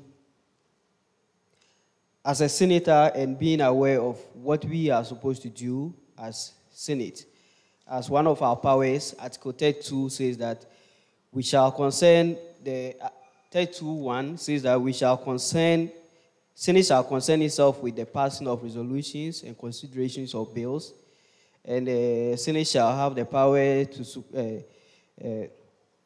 subpoena any member of Grasag for questioning based on suspected breach of constitutional. There are a lot of things that Senate have responsibilities over. Okay, but from your contribution so far, I as a person is getting the impression that because Article 16, the first part of Article 16 that talks of the independence of the Electoral Commission doesn't make the Electoral Commission as in a law-making, okay, no, let me not say a law-making body, but like it doesn't make it so independent from the questioning of the Senate. Even if your memories can serve you back, just reflect on our national constitution. Even after everything, they will have to submit their budget to the parliament for the parliament to vet. If after the elections they have to go back and answer how they spent the monies they spent. So I want it, if we had the opportunity, because I feel like it's not giving us, I would prefer that all that he has submitted, okay, we reject, in fact, the budget, including the price tags that have been given to especially the senators' forms. So that he brings it to us, then we would look at it again, and he will answer to what these monies are supposed to be used for and other matters before we confirm it. Honorable Kabute. Okay, thank you. No, I don't go. So you have Honorable Kabute on your... Oh, sorry. So, Honorable, you are representing Honorable Kabute. The records has captured Honorable Kabute. So, Honorable Adongo, I think it is good for our constitutional discussions. But then just like in the national view, our constitution in Ghana, our constitution as Grasag, we have separation of powers, we have check and balances. But our separation of powers is not like in a watertight, such that Senate would have its power to do their own thing, EC will have their own things of doing, they have their own ways of doing things. But then the oversight we have on the independent bodies does not compel them to certain instances that the EC must come to the House. Probably if you go to Legon, I want to use this example, they have CIs that before every election, which is not something we have provided, they have CIs, just like the National Parliament, that before any election, they present the CI to their General Assembly, for their General Assembly to accept it. What we do is that we only they seek consultation from our end. And from the cases we've read, even outside our jurisdiction as a Senate, consultation does not mean that it is binding on the House. We have supervisory jurisdictions over all the various independent bodies. But then what we can do is that we cannot ask reasons to why the price is 50 cedis, but the only thing we can do is probably ask them, how much is this money going to be spent? Just like he has already indicated. Going into consultation and the price tags were not even taken by the body itself. They had to go for a stakeholders meeting, which I think that on some part of it, senators should have been invited. So on his part as an EC, we have to plead him on that aspect that the price of 50 Ghana cedis, when I was the team president, I remember that we had to decide on the price for forms. In their case, it is different. In those days in KNUST, for those of you who did undergraduate, you know that the ECs had to decide price of forms and they have to take the money. But this time around, the money is paid to who? To the DOSA. So it means they don't have the power, absolute power, to decide on certain amount of money or quota for the purchasing of forms. The only thing we can do is that we can contest to the view that the price is huge, that they must go back to maybe DOSA for DOSA to reduce the price. And that is when we would have to get the opportunity to also be part of that stakeholders meeting to be able to come to a conclusion. So on that part there, I beg you, Honorable Adongo Cletus, let's invite him another time to give us an account on how much they have spent and how much they are willing to spend throughout the electoral process. But to be able to go back and reduce the price, I think it may not be realistic objectively. We have two questions. Honorable Samuel, we've not spoken. Honorable Samuel, you have 1 minute, I beg you. Thank you. 1 minute, I'll manage. Mr. EC, this is your moment, so enjoy it. Yeah, and also be thankful to the Mr. Speaker for some time coming to your aid and making some explanations. I'm not coming into his aid. I'm clarifying things. Yeah, clarifying things for you. Other than that, you would have been very, very hot. In fact, you would have bent today. Some of your responses to questions, for me, in my opinion, is not the best. Honorable, I'll go straight to your question. Yes. I have had the opportunity to be at EC before, so just exercise patience. I want to know, in the calendar that you published, there were a series of activities in, but I didn't see period for campaigning. When they will do their campaign, when they will be ending their campaign, I didn't see that. Thank you. So you have just a minute to respond to the question. When are we campaigning? Thank you very much. I will say that probably you are right. I have not actually, it hasn't occurred to me. So it's an oversight. Sorry about that. We apologize for that hiccup. And going forward, we will actually scrutinize most of the things or our things very well so that we'll avoid these things. So that was actually what I'm responding to the question as to why you don't have a period for that. That's quite true. So, Mr. Easy, you go straight forward to the question. The period of campaign is maybe after that and after this. That is how we expect you to answer. No, he said he didn't see anything like that on the and calendar. so just answer to the question. Well, sorry, we don't have, but we expect after vetting, what successful candidates can have their... What is the penalty for members who abuse that rule? The penalty for members who abuse that rule, if you look at our constitutions, it is there, Article 20.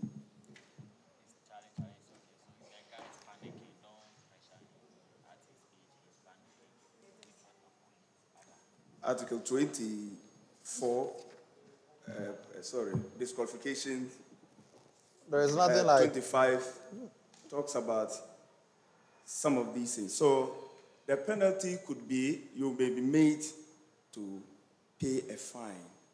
But this fine have not been stated anywhere, I have not seen. And so, of course, there is time for that, just that it was a mistake. And I apologize for that mix-up in the calendar, sorry. Honorable, you want to make yes. A comment or a follow-up? Mr. Isi. Yes. Welcome. Thank you. I've observed one thing. It seems you've not really read the Constitution and how it governs your office, because most of the things you are saying are not following what's up. When you say I don't know, I stand to be correct, you don't have to stand to be corrected. You should know your game and what your office is about, all right? So that you don't get to be asked so many questions. Since you are being asked so many questions, and when the questions come to you beat around the bush, our speaker has to come in and save you small. I expect you to know much about your office and what the Constitution says about what to be done with the office. All right? Okay, thank you. So, Honorable Abena, then we'll go to Honorable Jawar. Please, you have 30 seconds. I beg you. You have 30 seconds. So you ask your questions together, then he will respond. All right. Thank you, Mr. Speaker. And thank you, EC. So I didn't hear anything about the compilation of the voters' register, but the period within which the register is going to be compiled. I didn't hear anything about that, so if you can... So who are eligible voters? That's what she's asking. Actually, once you are a member of Grasag and you have duly registered and you have done your biometric registration, you are allowed to vote. And that the UIT people will get that done for us. UIT? What is UIT? Okay. The university. Mr. Isi, you must be very current with the system that we are dealing with. Madam Speaker. Honorable Isi. Yes. Thank we you. don't mean no harm.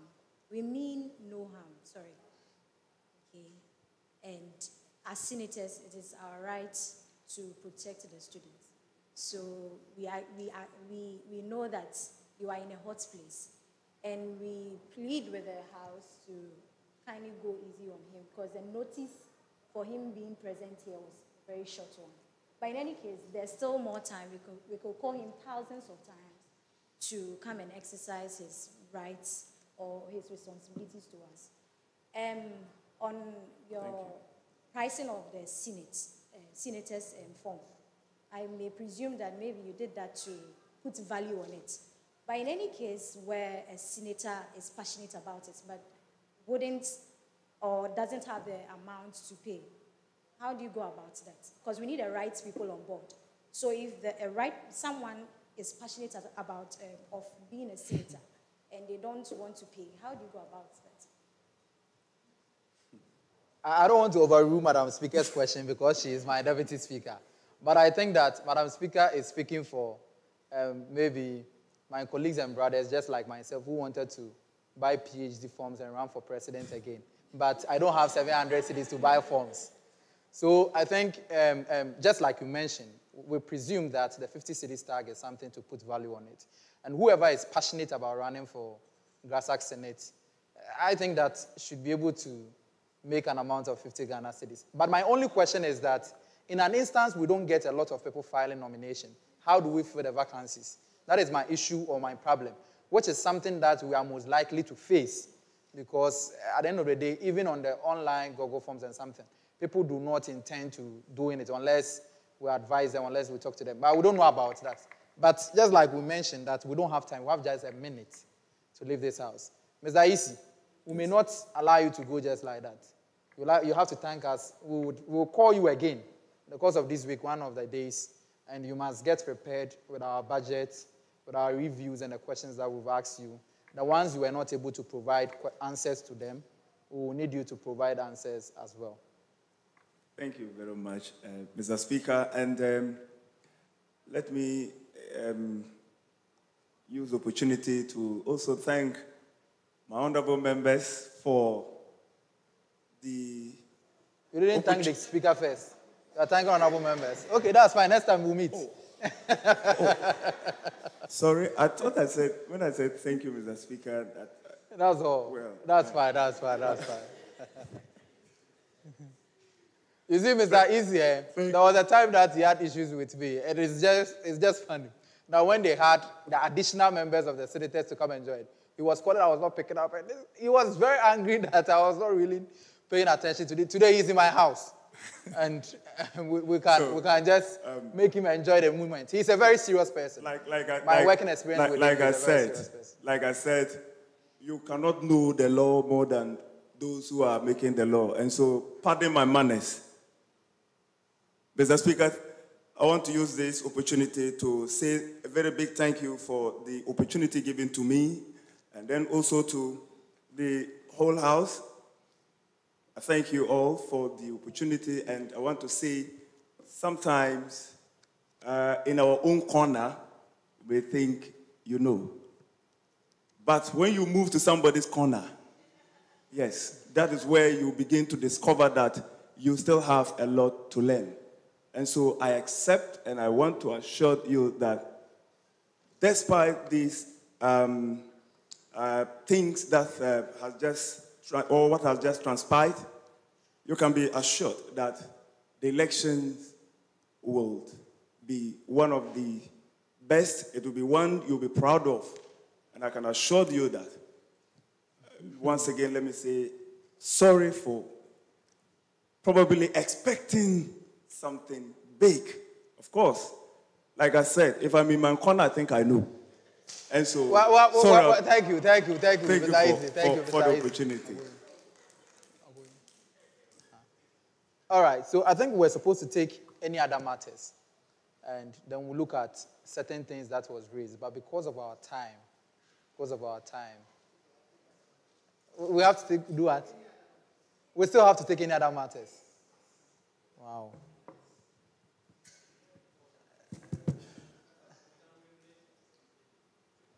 Okay, so any other matters, I think we will take just some 2 questions, one from this place and one from this place.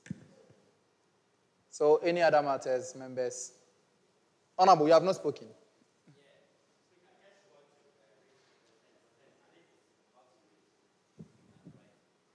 Yeah, that's why we are taking just 2 questions for the any other matters before a motion is moved to. Okay. Honorable David and Honorable Deborah. They are the only 2 members who are speaking. Are you Honorable Foster? Because none of you raised your hand.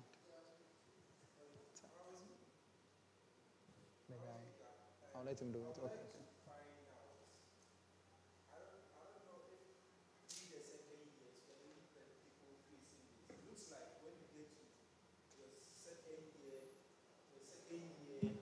As students, much relevance isn't given to you, especially I've seen the souvenirs being shared and some people are asking me, are they part or not?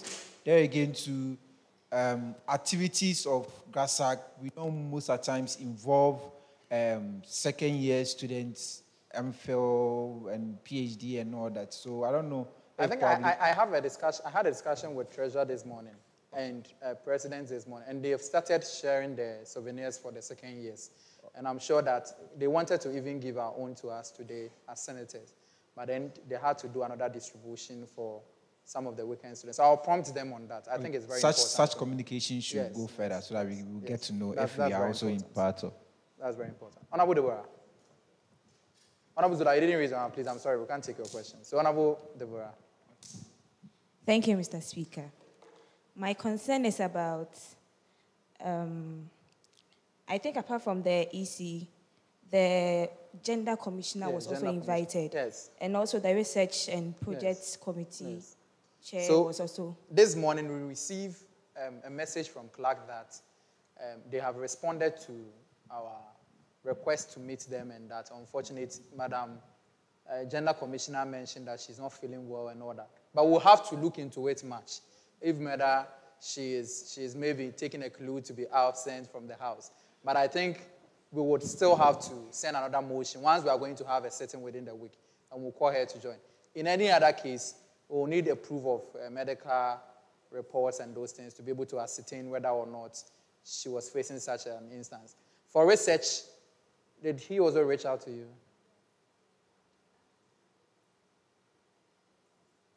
Okay, so he informally informed the clerk, but we didn't have a formal letter to that effect. So we'll question them on that. I think we would have an opportunity to ask them why they didn't report on time to our questions and all that. All right, so we'll speak to those who were absent for today's meeting, and we'll try and get them some other time to answer our questions. So if there are no other questions, Honorable Foster, let me hear from you. Mr. Speaker. I think you want to say something.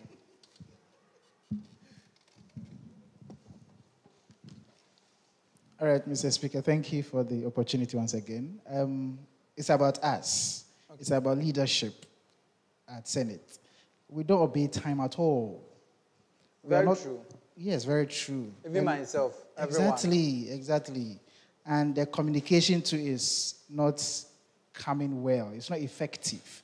So please, let's work on that. We are learning. This is a learning ground. Yes. And we'll be going for higher positions like you, Mr. Speaker. And so let's learn. I will not run for MP one day. It's on record. It's recorded. I don't want to be an MP. So please, let's learn to be time conscious and everything will be fine. We came here before 1 p.m. and we are leaving almost 5:30. It's not fine at all. Let's try to work on that. Thank you. Even if you have wife, your wife will be angry. Exactly. You see the thing. It's all good. So I think, Honorable Samuel. Because Honorable Foster raised the issue of us and leadership. I think it is important I raise this concern. Not too long ago, let's say about 2 months, I moved for a motion, a written motion, submitted to the Speaker through my able clerk. I didn't hear any response on that for more than 2 months. In fact, I got cold. My feet became very cold, and I almost got disinterested in terms of Senate. I think your motion also got my attention. We have 2 or more other motions that I've responded to. Honorable Samuel, before we leave, we'll have to answer some questions before we leave. I responded to his motion. Zola, I responded. But your motion, I think there was a time that Madam Clark sent it to me. I just want to be clear to that. And I was not able to open the file. I have not been able till date. After here, I'll show it to you on the records that I have not been able to see the content. So I asked her to, let me throw under the bus. I asked her to take a screenshot of the message so that I could read it and respond to it. But I'm very sorry. If you could send the motion again, we'll respond to it. Mr. Speaker, you haven't been fair to me. Oh, honestly. Very well. I've not been. That's why I have admitted. If you were not able to open the document. And that's why I am saying that I am throwing the clerk under the bus. So you will not apologize. So you will not apologize. Oh, the Speaker can be sorry, but not this time around. Do you get it? All right. Thank you. The House, if you could give me an opportunity to respond to this question. Okay. I think that motion was also sent to me. Okay. And I remember I had to tell her that we are going to have a physical sitting, which was the constitutional update and all that, so that you would explain to details what you meant by the motion. Because we didn't really get what you meant by it. It was stated about committee and all that, but it wasn't really clear. So I wanted you to take the opportunity to explain to the House what that motion was physically take it from there. But that day, we had a lot of things going on, so escape now. So kindly forgive us. We'll respond to it. Yes, the leadership is always sorry, but it's fine. Okay, that's fine. So, Honorable David, the House received a motion from Honorable David, I think 2 weeks ago, on some concerned senators and why they are calling for a meeting. We have just 10 minutes to be here. I don't want us to drag days back and forth. I remember when we had a discussion on the platform. I'm not someone who talks on platform plenty like that. I may not rather respond to it.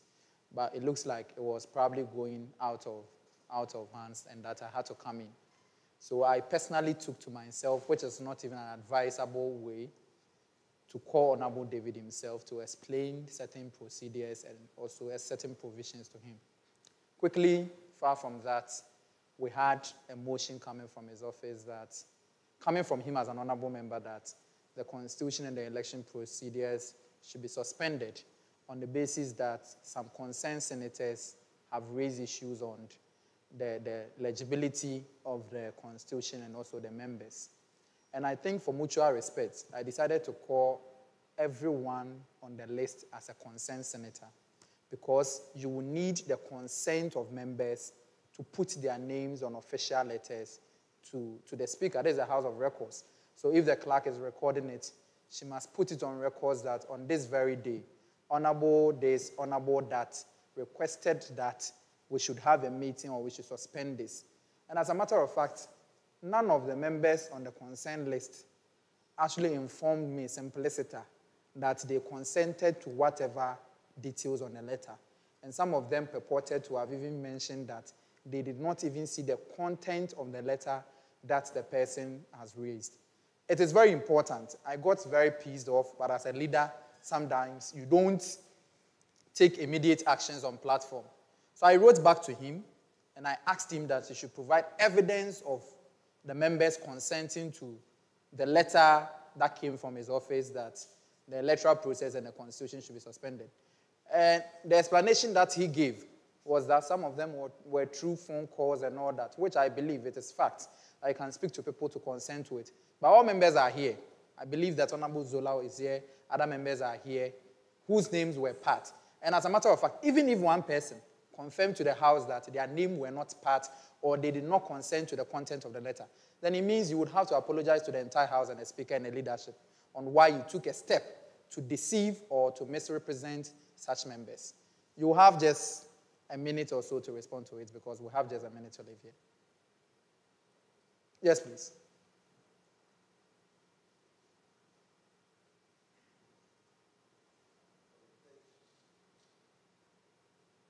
Thank you, Mr. Speaker. So, in line with the standing orders, we could, as senators, we could call for emergency meeting. Very important. The actual content or the actual impulse of the motion was to call for emergency meeting to reassess the Constitution.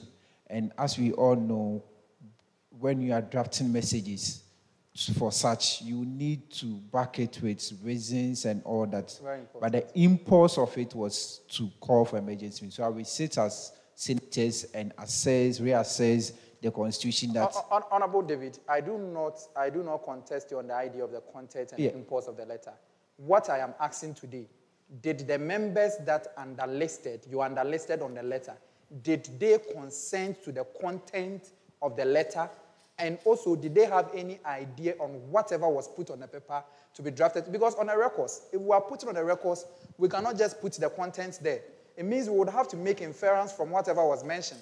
That Honorable Zola, Honorable these 5, 6 members have consented to the idea that we should have a meeting. And that is what we are asking. That did the members consent to that? Okay, so I called all of them to table, this is what I want to do. And I think one of Honorable Zola is here. His name is Offer. So Honorable Zola is here. I asked him, discuss with him, and he consented to it. So Honorable Zola, you have the platform. You have just a minute to either the bank or to state whether you consented to it. Yes, very well. Thank you very much, Mr. Speaker. Yes, he discussed his issues with me. But yes, and I consented and I told him that I was drafting a form for us to reconvene. But to the content of his letter, I was not aware. And in fact, when you called me, I was not so happy about the content. And I told him when I met him that I was not happy about the content. That is perfectly fine. So, yes. Honorable, so with the content, forward, I was not because aware. of our time, going forward, the most important thing is that it's very mutual respect for us. That when you need an idea, there are some of the letters that Madam Speaker would have to draft and put my signature on it and send it out. It's just overhead. But then Madam Speaker must let me see the content of the letter that is going out. Before I read it, I cannot just say, Madam Speaker, just do it. And she said to you, I have signed it. And we work in a high-profile areas. We have some of our bosses' e-signatures and all that. But we can't just use them because they have given it to us. It is not presumed that at any point in time we can use them. So if you have a phone call with someone, we want to have an emergency meeting, but then the person is not aware of the contents that you are seeking that we review a constitution that has been passed, you are seeking that an electoral process that has already started should be stopped. You see, that is not fair to the House and the leadership as well. And I think that if nothing at all, you should be able to apologize to the leadership on that misconception and also misrepresentation of consent on the letter that you sent.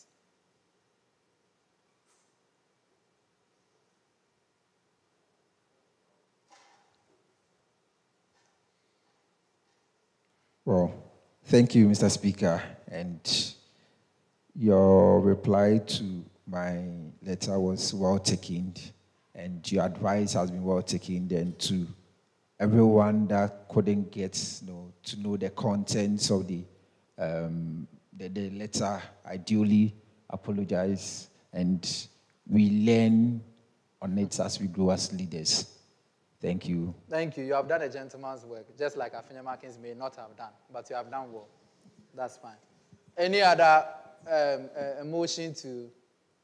Where we are closing? Motion to close. Okay. I, Jeff Christian Adedi, Honorable Member for Kana, move the motion that the meeting be adjourned. Thank you. Okay. Anyone to second? Honorable Cletus, second. Okay, that's fine. We are taking our closing prayer. Oh, Lord our God, we humbly thank you once again for being with us throughout this sitting. We pray that all transpired would be in the benefit and welfare of KNUST Grasag members and our great university as a whole. As we leave here today, may we forever at all times be agents of positive change and continue to work to help uplift the image of our association and this noble university. Continue to bless the Senate and all who work for Grasag at all levels. We surely would meet again, but till we meet again, continue to bless us all. God bless Grasag KNUST, God bless Grasag National, and God bless KNUST, and God bless Ghana. But before that, I think we should all take a picture with the constitution that we've passed. So, photographer, you can just stand here so that members will do this, and the general public will know that our constitution has been duly printed and that copies will be made. So, members, you can raise your constitution like this. Honorable David, raise the constitution. I said raise the constitution. See where you have put the constitution. Raise it. Oh, Honorable David, raise your constitution like this. Everyone is raising it. Oh, not you are blocking people. So that's fine.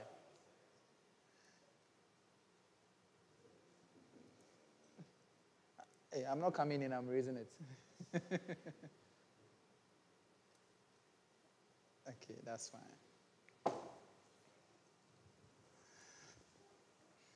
Oh, you take my own.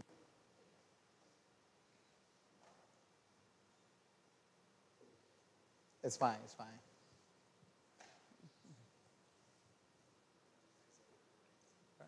Rise.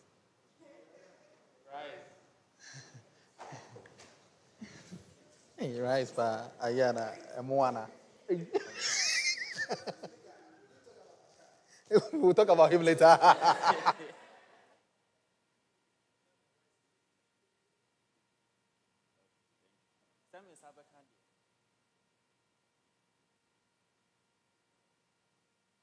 Mashali.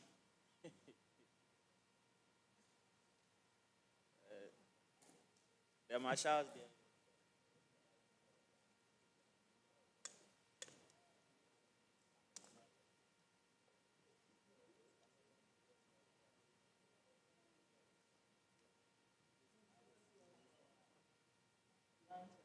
that is the next level agenda for you.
Abusia.